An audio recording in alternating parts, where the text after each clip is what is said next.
What's going on? Welcome into episode number 8 of Pels and Whistles right here on the Believe Network. I'm Daniel Salerson alongside my co-host Rel Myers. We're going to dive deep into the Pelicans' 115-111 win over the Chicago Bulls last night.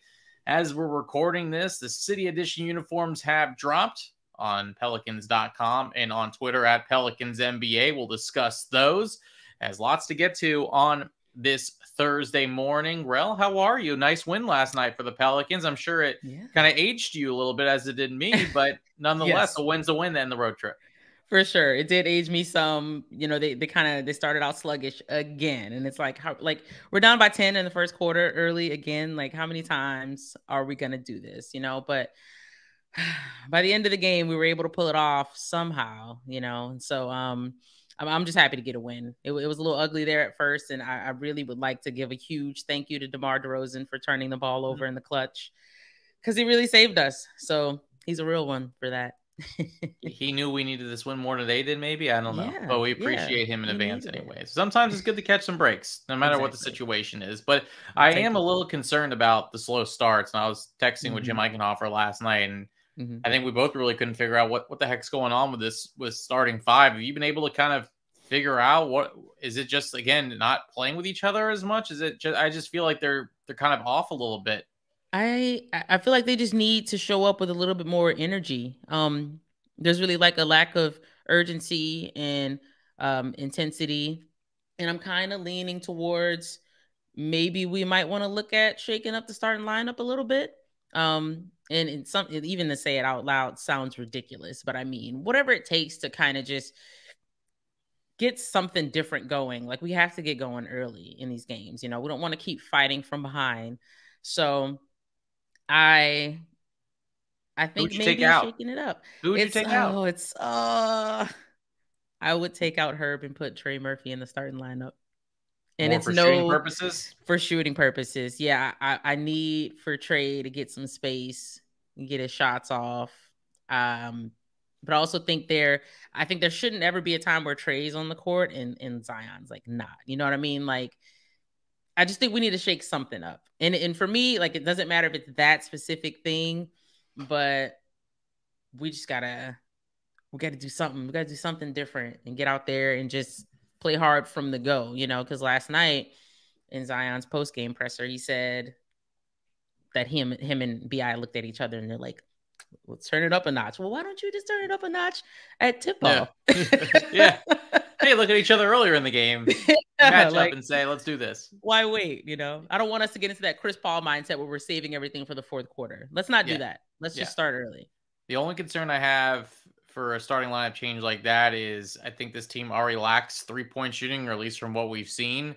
Last night was a big example of, if you're not hitting from three, this team could be in trouble. But with the lack of three-point shooting coming off the bench, you put Herb Jones in that second unit, I just think your shooting is completely lost. I think you have to balance out the rotations, which Willie Green can do. Yeah. But you got to have some shooting to complement some of the guys that are there more for the defense, like a Herb Jones. Even though we can talk about this right now, too. I thought Herb Jones looked the most confident he's been this season offensively. Yeah. We know we can do defensively, but I feel like he just looked more confident in himself on the offensive side of the ball last night. Yeah, and I've seen a lot of people throwing around a lot of questions about Herb. Like, is his knee okay? Is he not fully healed from that? Is something going on with him on the offensive end of the court? And just, I think sometimes guys have a bad night or they have a stretch of bad nights, but he looked great last night. And there was one particular play where he was on a fast break and he just went up the middle around like three Bulls players. Yeah. And I think he might've went in for a dunk. I don't know, but he got around everybody. And I'm like, hey, he's out there working hard, and you can never question his work ethic. That's for sure. No, I mean, 17 points on 5 of 9 shooting. So efficient there for him. I mean, the only rough go for the starting lineup was CJ McCollum, who just could not hit his shot. But when you look at the 3-point shooting we talked about, the starters were combined 1 for 11. I mean, Brandon Ingram the team shot 3 of 19. I don't know how you win a basketball game shooting 3 of 19 from 3, but you make it up with, you got some bench production last night. Najee Marshall with 9, but a Billy Hernangomez sighting, because we've been talking about how they've been going with no backup bigs. But I think maybe with Larry being out, you had to have another big coming off the bench, because that was your your guy maybe in small ball lineups where Zion plays the 5 and Larry plays the 4. But without Larry, I think you had to play Billy, and I thought Billy gave them a much needed spark off the bench last night.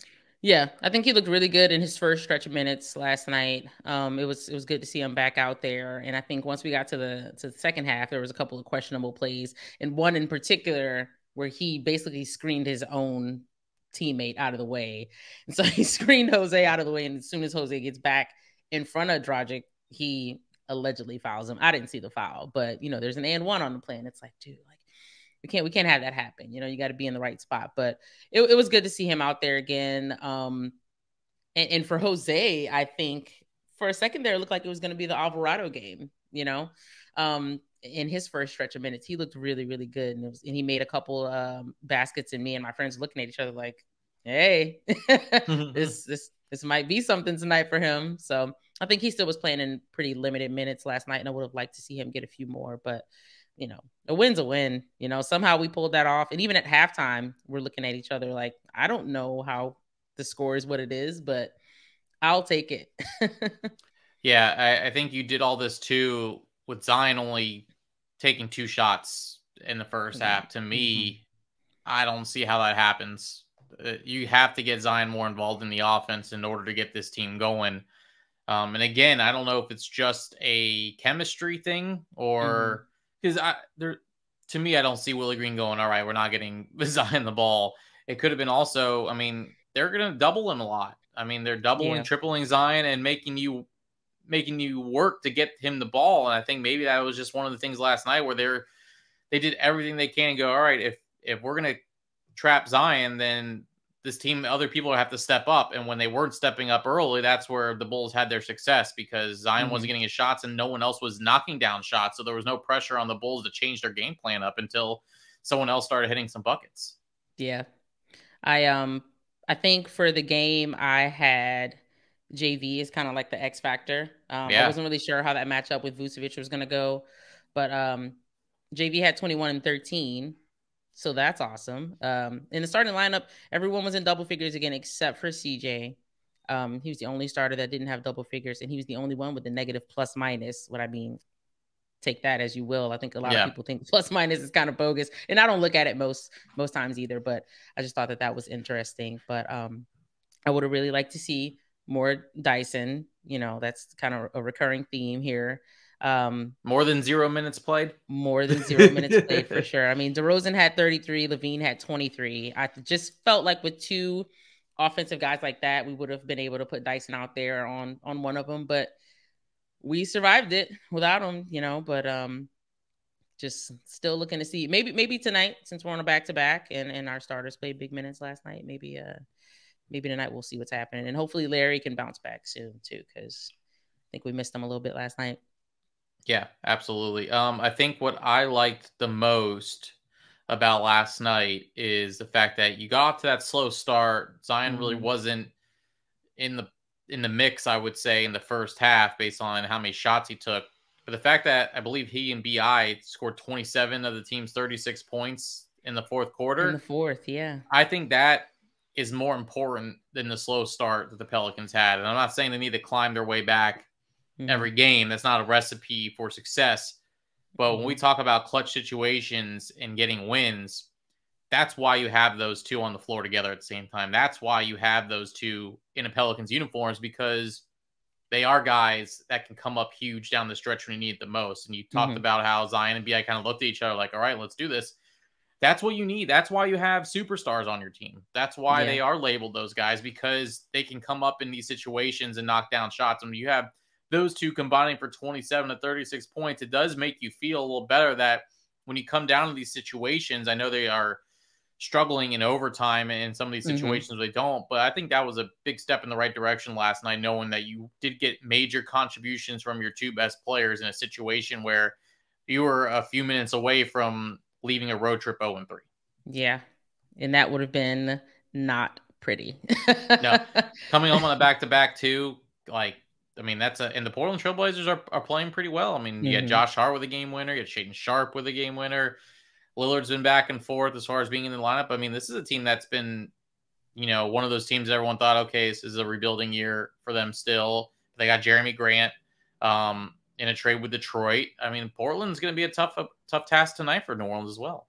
Yeah, yeah. So we joke a lot about revenge games and things like that, and so we'll see if this is the Josh Hart revenge game. But I think it's gonna be a fun matchup, and I think CJ's really gonna get up to play against Dame, because I think last year Dame wasn't active after No. the trade, and so whenever we played them, and we hadn't played Josh either, so should be fun. But it'll be more fun if we get a W. So keeping my fingers crossed for that.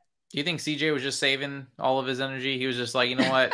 I know we got I this in the don't. bag. I think Zion and BI will take this. I wanna save my energy for my former team tonight. When he came up the court and very casually bounced it behind his back and then it bounced out of bounds, it Yeah. kind of seemed like Portland he was might on have his just been mind. saving. Yeah, man. Where's your head at? He Where's your already head had at? one foot on the bus, ready to get on that plane to get home.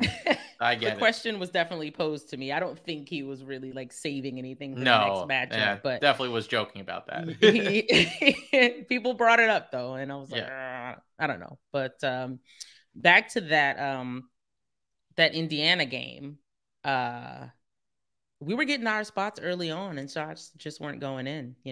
So I always go back and rewatch the games the next Mhm. morning, and I'm looking, and I feel like BI probably got the first shot and he got to his spot. It just didn't go in. And the next person took their shot and their ideal spot on the floor just didn't go in. And we were just not looking so hot early on there. And I had tweeted before the game that my one wish for that game was that Miles Turner didn't have a good game. So Pelicans fans on Twitter would stop lusting over him. And then he got 37 points. And I'm Yeah. like, He just had well, his way.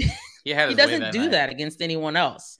So when you don't watch him, and the only time you see him is when he's cooking us, you think he's doing that all the time. He doesn't play like that all the time. So I don't know. There's a reason why he's always in trade rumors, and there's a reason why he's still in Indiana after all these trade rumors, I guess. But our perimeter defense was really lacking, and our pick and roll defense looked like hot garbage. So I think you can just take out pick and roll and perimeter and just put defense was yeah, not very good at all. I mean, yeah. I do like watching Tyrese Halliburton play. I think Mm-hmm. he's going to be very good in this league, but I don't like watching him play like he did against the team that you're rooting for. But I mean, they had no answer for him, and they had no answer for Miles Turner. Yeah. So I think we'll get them next time. I think I was saying on the last episode that we split our season with them 1-1, and then same with Chicago 1-1. So I think we'll get them next time for You sure. get not revenge on the Bulls. You can sweep them. Part of the 6-game homestand has the Bulls in there. So Let's do this is it. where the Pelicans have to take advantage. They've been on the road so much. 6-game homestand.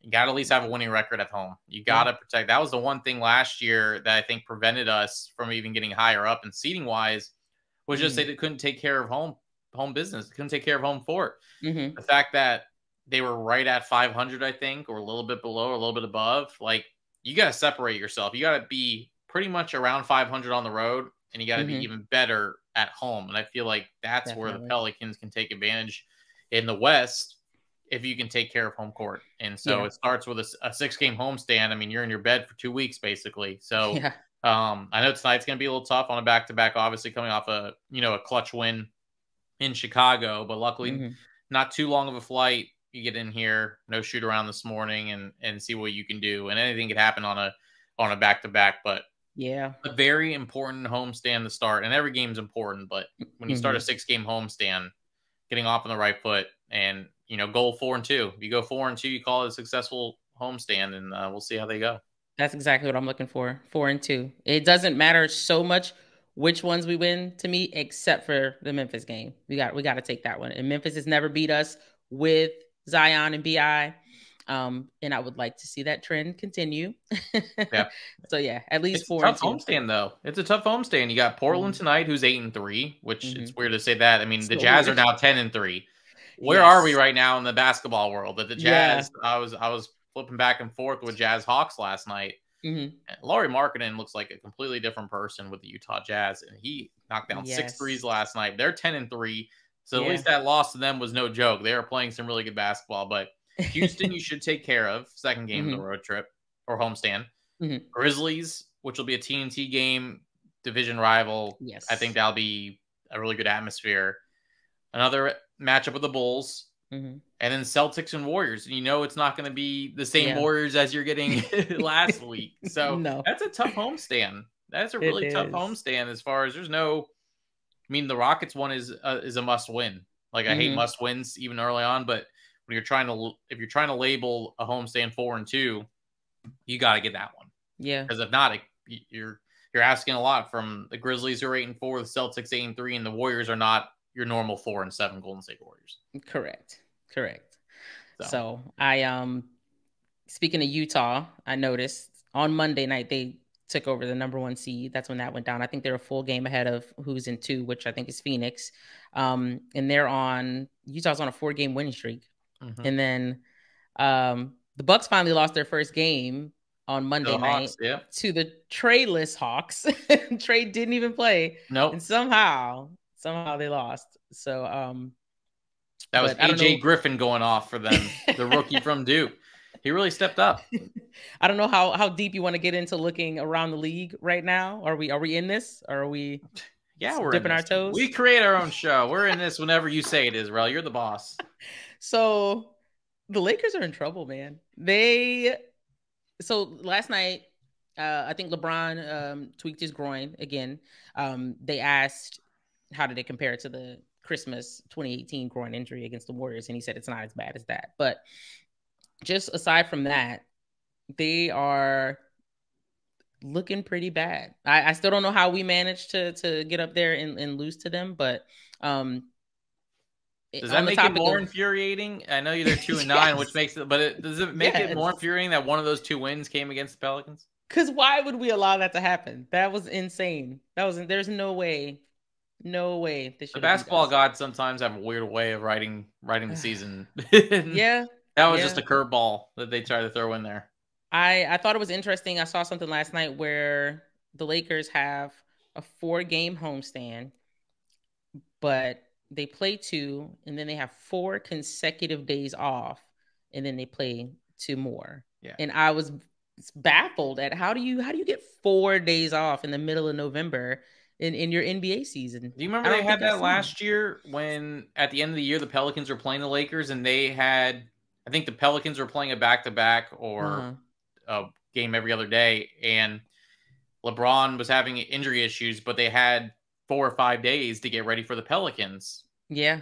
It's just That's the they're trying to you know what some malarkey. well yeah that's a nice way of putting it. Well, I think we can leave it at that. But yeah, that is some full on malarkey. I Jeez. guess they need those 4 days between the Nets and the Pistons, to Mhm. get ready there. So I'm sure Give me a break. they'll have some magical healing powers for those 4 days. But yeah, it's really rare to see 4 days off for one team. But I wouldn't want it this early in the season. I would Yeah, want that come March and April for or sure. February, March. I know you get the All Star break in February, but Mhm. it might be a disadvantage for them. But yeah, it's been interesting around the league. Still, we have Utah, Phoenix, Portland as your top 3 teams. Yeah.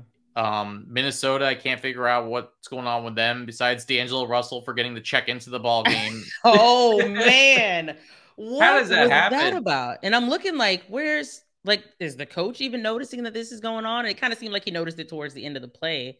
But D'Angelo was like, once he finally got on the court, he's kind of like, well, how come no one told me? How come Pay that big attention. buzzer to say check in after the first free throw doesn't You're you're kidding just not me. even paying attention if that Kidding me. happens. But yeah, I think I was looking at Chris Finch and I couldn't really tell. I think you're right. At the beginning of the play, I think he was just kind of like, all Yeah. right. And I think you realize, wait, because the players were like, hey, who's covering this guy? And they're like, oh, we Yeah. only have 4 guys on the court. Oh, that happened to me at a rec league one time, but we had too many people on the court, and I kept running around like trying to get on someone, but everyone was covered, and I was like, this isn't making sense. Did you And run off the court? we called timeout really quickly. And no one We noticed? called timeout, and before the referees could notice, like, and just in the middle of us, like, I think, well, we were on defense. But as soon as we got the ball, timeout immediately because Thank goodness y'all you were in had some trouble. rec league refs there. Maybe they were NBA refs. Who Yeah, knows? they don't pay that much attention, Maybe they were the refs from last night's game between the Pelicans and the Bulls. But very hot topic today. The City Edition jerseys just dropped, and I'm Yes, I'm dressed for the part with you are. my City Edition quarter zip pullover that I was gifted last season. I think they gave one away to everyone or something like that. I didn't get one. Ah, man. I worked there. You got to write a letter to somebody about that. Dear Mrs. B, you owe me a quarter zip. So for those, you have to watch on YouTube in order to see Rel's attire. So that's another reason why, if you're listening, thank you. But you can also watch the full episode on YouTube. So yeah, I got a black and gold Pelicans hat on. I don't know where I got this hat from. I don't know where it came from, but I decided to buy it. You got the hookup. Yeah, these new jerseys. We're back on the Mardi Gras Mambo again. Mardi Gras Madness. I've been making the joke that there's death, taxes, and Pelicans Mardi Gras jerseys.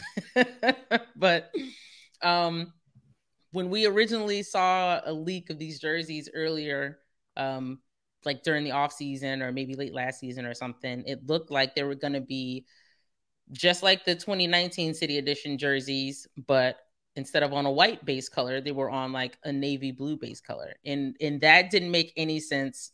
And everyone's upset. Why are you making a blue Mardi Gras jersey? What's going on?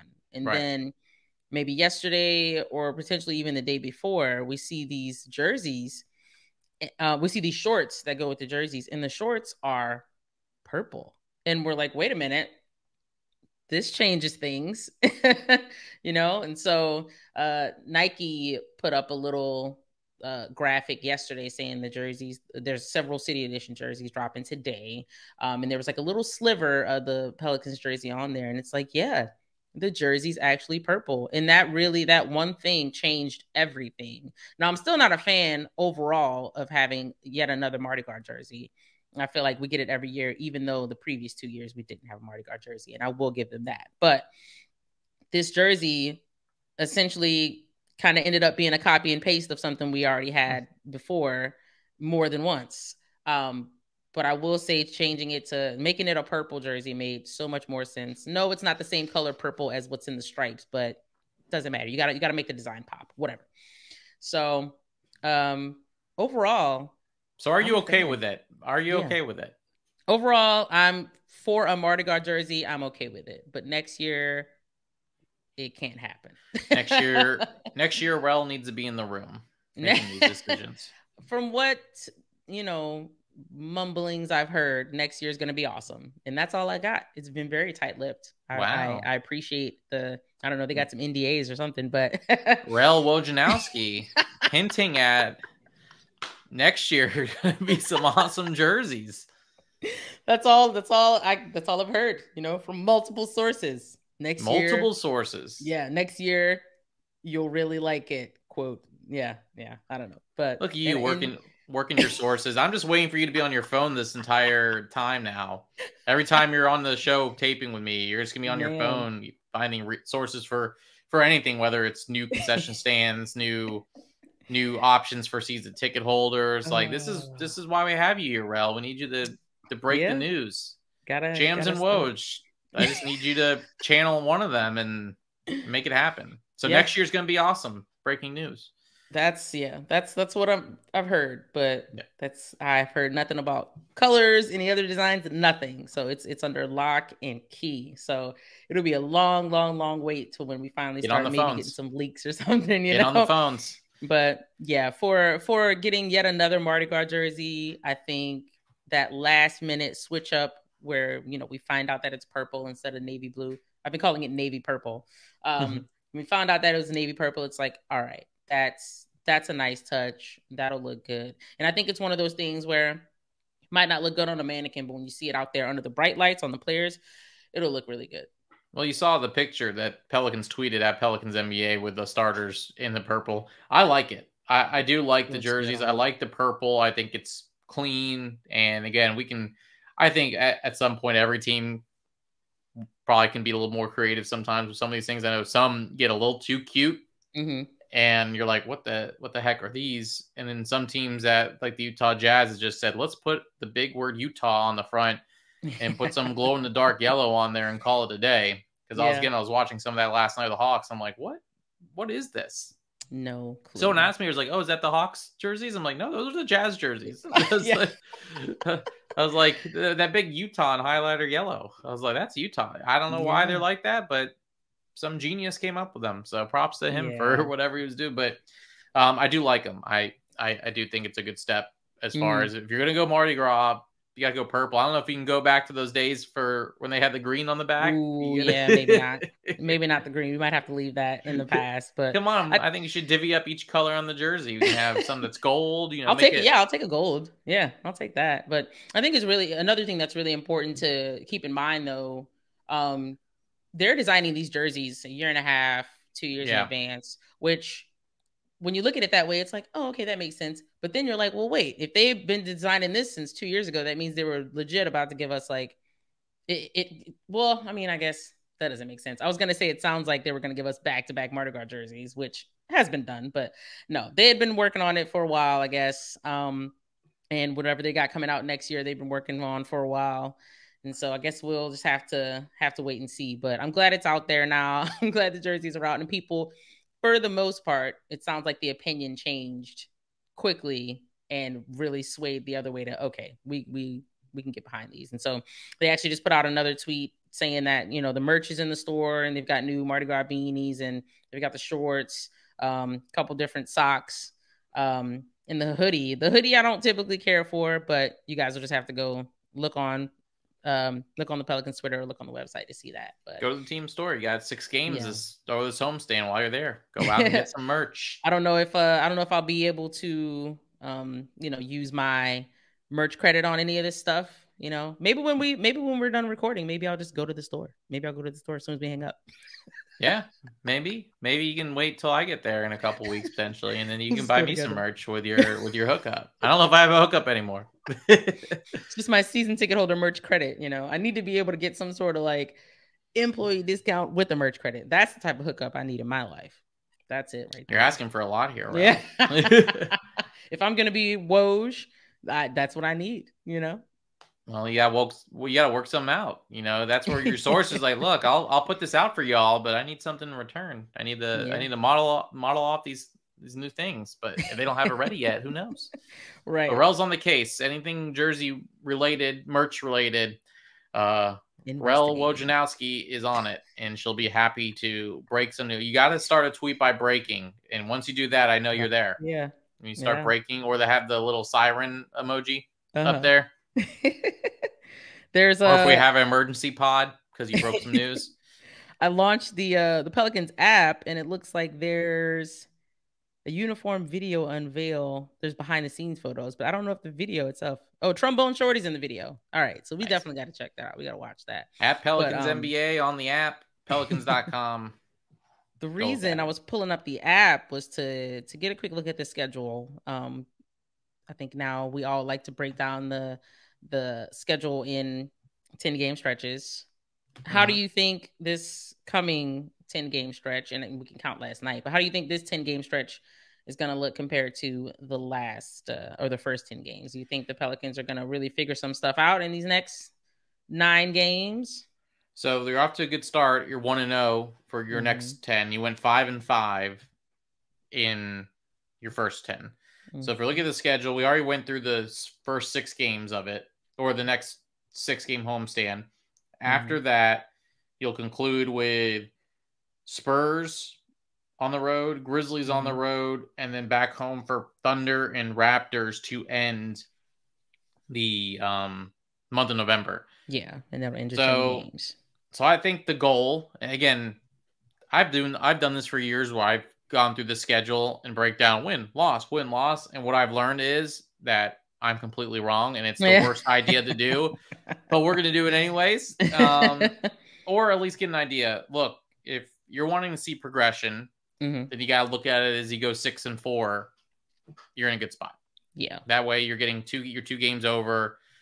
7-3 is ideal, especially if you have 6 of those games at home and some on the road. I think 7-3 would be nice just to see that progression. Maybe pull some wins together, a winning streak of some sort, whether it's starting tonight and you go on a 3-4 game winning streak and take down the Blazers, the Rockets, the Grizzlies, and the Bulls, Mm-hmm. because you know the Celtics and Warriors are going to be tough. And then look, you can't take anything away from the Spurs. I mean, the Yeah. Spurs are hanging in there like they always do. You can never count out a Greg Popovich team, especially with the Pelicans' recent lack of success against San Yeah. Antonio. It's And infuriating. you play the Grizzlies twice in the span, and then the Thunder, who are giving people again. There is really no team that you're like, oh, you're going to roll over Yeah, right now. for sure. At least Because I'll tell I you, don't I see it. underestimated Indiana, and I thought that we wouldn't have that hard of a time with them, but I was wrong. I think if you're the Pelicans right now, you shouldn't be underestimating any team. Yeah. Because some people may start looking at you like, all right, this team, where's all the hype that everyone was talking about? And so Yep. I think the NBA is still in that weird, I can't figure out who some of these teams are. Mm-hmm. In the East, you're starting to realize Milwaukee and Cleveland. Mm-hmm. Like, have you really figured out in the West? Like, are the Nope. Jazz and the Portland Trailblazers going to be there all year long? Yeah, the West I is don't going to come know. down to some crazy three-way tie somewhere in the standings on the last day of the season. It's going to end up being crazy, Everyone probably. talked about the Clippers, but if Kawhi's not going to be out there, how good are they really going to be? Yeah. Is Denver going to take that step? Are they finally going to get to where they want to go? Is Golden State going to get over the drama that they had and look to? I Mm-hmm. mean, again, I will never count out the Golden State Warriors until that Yeah, team is broken up. for sure. So I think it's going to be this homestand.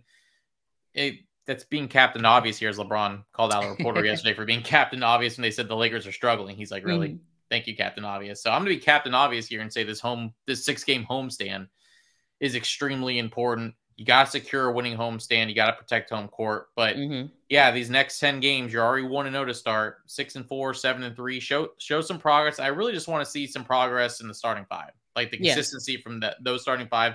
Get off for to better sure. starts. You showed last night how well you can finish when you get the ball to your two best players in Mm-hmm. Zion and BI. And BI looked incredible just on a completely different level last night. If you get that every single night from those two, plus your supporting cast, which you know you have, then the sky's the limit for this team. You just haven't seen it yet, and I think that's okay. I think it's so early on the season that as much as you want to see more progress from them based on the expectations, I do feel like you're still in a very good spot. The fact that you're 6-5 and you're not playing to your full potential right now. Yeah. I think they definitely don't look like the team that I thought they were going to look like. They're not playing the way that I thought they would be playing, but 6-5 is 6-5, and we can continue to improve on it. And if we were to keep going, through each 10-game stretch, you keep going 6-4, 6-4, hopefully throw a couple 7-3s in there, you would end up being 49 and whatever, 49-33, and that's an improvement. Yeah, going over 500 would be an improvement. Yeah, this team hasn't had that in a while. Yeah, for sure. So we definitely don't want to, set our expectations too low. I'm still hoping for a top 6 seed. I really just don't want to deal with the play-in again. It's very risky, especially if you're in the 9th or 10th seed, and you only got one chance. Yeah, like it's single elimination for you at that point, But if you're in 7th or 8th, got to lose twice to end up being out of it. But just get 6 or higher and just don't even deal with that stuff. But again, we'll cross that bridge when we get to it. Good vibes, positive vibes all the way around. Yeah, for sure. I told someone the other day, it's like, you know what, we keep it light on Pels and Whistles, and we keep things positive, and in our criticism, we try to be constructive. We're not going to get on the trade CJ train that I've been seeing on Twitter, or trade this person, trade that person, and I've seen people fussing about JV, and last night he saved us. So hey, just relax, So the people fuss just for the sake of fussing. If people have bad games, like everyone was talking about keeping this team intact, and as soon as they have a rough stretch, it's trade them all. Yes, it's not that easy. Happening. Number one, it's not that like, all right, let's trade CJ McCollum. We just signed him an extension. We want to build chemistry. We want to build this as a team that's going to be doing this for years to come. Let's trade CJ because he went over 5 from 3 last night. It's just absolutely ridiculous. I'll call fans out for that. Like, grow up. Trade Machine needs to be blocked from ESPN. We need to throw that away. I'm not a fan. There's no point of it. Do you think this is not NBA 2K? You can't just trade whenever you want to. That's it. I always tell people to think about this. Is there a human general manager that would agree to this? And the answer is usually no. Just because you made the money work, that means nothing. There are people with brains who have to make these decisions, and I don't care what the computer says about it. It's not happening. What's in it for the other team? Like, if you throw out, like, oh, let's get rid of CJ McCollum for LeBron James, Anthony Davis, and like Russell Westbrook, like, oh, the money The may money match. matches. But why are the Lakers doing that? And again, very hypothetical. Yeah. I'm not saying let's go back and trade for AD. Do not turn this into that. I was Oh, just yeah, because trying to that's a make the topic. example. That's a No, topic. please, please. Like Just not again, happening. I love the passion and from fans, but as far as trades, just we're 11 games in. Yeah. There's a reason why the trade deadline's in February. Facts. Yeah. I think a lot of because people it's too early to start thinking about that right now. it's like a hobby, I think. I think some people have a lot of fun trying to, mess with different scenarios and see who can go out and who we can bring back and what picks we can use and stuff like that. And that's all fine and dandy. And I think my only request would be just please stop tagging me in trade stuff because I don't want to see your trade machine scenarios. I'm That's never where the going to be mute able to button or the give block you. button. You might start busting out the block button. I'm never going to be able to give you any it's either going to be a yes or no, and usually it's a no. And it's the same three people that they're always trying to put in these scenarios. And again, a human general manager is not going to agree to that. So anyhow, and it's a good point. But you got to put the human element into these trades too, because again, what everyone was talking about with this team is you're returning everyone from last year that had all this playoff experience they got from the Phoenix series. And now with a fully healthy Zion, this team has the potential to be very good. So why after 15 games, I know we're in 11 right now, but let's say someone wants to make a trade. Why on earth would you try to rock the boat from this team right now because someone may be struggling to start the season? Like Herb Jones hasn't had a great offensive start of the season. Or are you talking about Herb's done? Let's trade him. Let's trade Jose Alvarado. Like Trey Murphy's been struggling from three. Stop. It's the Michael Jordan gif from when he was at North Carolina. The stop and get some help. I think that's what your response needs to be for every single one. Yeah. It's like, man, you're wasting your time. I mute it a lot. I mute conversations a lot. And I notice now, in addition to the mute conversation thing, they have a leave conversation one too. So that way, even if when people are responding, it's not automatically tagging you, so either way, between the mute and the leave, I wouldn't see any responses to any of these things. But I wish there was a leave button for like human conversations that sometimes I'm a part of where I can just hit a button and I'll disappear and I'm saying I'm just leaving the conversation. I need to get out of it. Are you going to pay $8 to get a blue check mark? What's that going to be like? Maybe someone will sponsor it. That's the only way it's happening. I'm not paying for that. If you don't see a blue check mark by my name in the next couple of weeks, you know that there's no way I'm paying for my blue check mark. If it's gone, it's gone.